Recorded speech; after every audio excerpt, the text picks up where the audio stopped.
ସରକାରଙ୍କର ବଡ଼ ଘୋଷଣା ଯେଉଁ ପିଲାମାନେ ଏଥରର ମାଟ୍ରିକ ପରୀକ୍ଷା ପାସ୍ କରିଛନ୍ତି ସେମାନଙ୍କୁ ମିଳିବ 20,000 ଟଙ୍କା। ହଁ ପିଲାମାନେ ଆପଣମାନେ ଠିକ୍ ଶୁଣିଛନ୍ତି, ଆପଣମାନଙ୍କୁ 20,000 ଟଙ୍କା ମିଳିବ। ତାହେଲେ କାହିଁକି ମିଳିବ ଓ କିପରି ମିଳିବ ତାହା ଜାଣିବା ପାଇଁ ଆପଣଙ୍କୁ ଭିଡ଼ିଓଟିକୁ ଶେଷ ପର୍ଯ୍ୟନ୍ତ ଦେଖିବା ପାଇଁ ପଡ଼ିବ।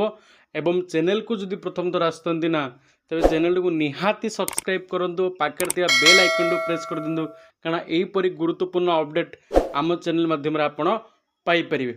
ଦେଖନ୍ତୁ, ଯେଉଁ ପିଲାମାନେ 2023-24 ମାଟ୍ରିକ ପରୀକ୍ଷାରେ ପାସ୍ କରିଛନ୍ତି ସେମାନଙ୍କ ପାଇଁ ଖୁସି ଖବର ଯେ ସେମାନଙ୍କୁ 20,000 ଟଙ୍କା ଲେଖାଏଁ ମିଳିବ। ତେବେ ସବୁ ପିଲାମାନଙ୍କ ମନରେ ଗୋଟିଏ ପ୍ରଶ୍ନ ଯେ କାହିଁକି ମିଳିବ ଆମକୁ 20,000 ଟଙ୍କା। ଦେଖନ୍ତୁ, ଯେଉଁ ପିଲା ମାଟ୍ରିକ ପରୀକ୍ଷାରେ 70% ଅଧିକ ମାର୍କ ରଖିଛେ ଓ MIL ଓଡ଼ିଆରେ 80 ମାର୍କରୁ ଉର୍ଦ୍ଧ୍ୱ ଅଛି ସେମାନଙ୍କୁ 10,000 ଟଙ୍କା ଲେଖି ଗଭର୍ଣ୍ଣମେଣ୍ଟରୁ ଦିଆଯାଏ ପ୍ରତିବର୍ଷ। ଏଥର ମଧ୍ୟ ତୁମକୁ ମିଳିବ। ତା ସହିତ ଯେଉଁମାନେ +2 ପଢ଼ିବେ ସେମାନଙ୍କୁ ଷ୍ଟେଟ୍ ସ୍କଲାରସିପ୍ ବାବଦରେ ସେମାନଙ୍କୁ ବା ତୁମର ଯେଉଁ ମେଧାବୃତ୍ତି ଅଛି ଗୋଟେ ସ୍କଲାରସିପ୍ ସି ବାବଦରେ ତୁମକୁ 5,000 ଟଙ୍କା ଦିଆଯିବ। ଏବଂ ତୁମର ଯଦି ନିର୍ମାଣ ଶ୍ରମିକ ସ୍କଲାରସିପ୍ ଗୋଟେ ଅଛି, ଲେବର କାର୍ଡ଼ ଯଦି ଆପଣମାନଙ୍କର ଅଛି ତାହେଲେ ସେଇ ଅନୁସାରେ ତୁମକୁ 5,000 ମିଳିବ।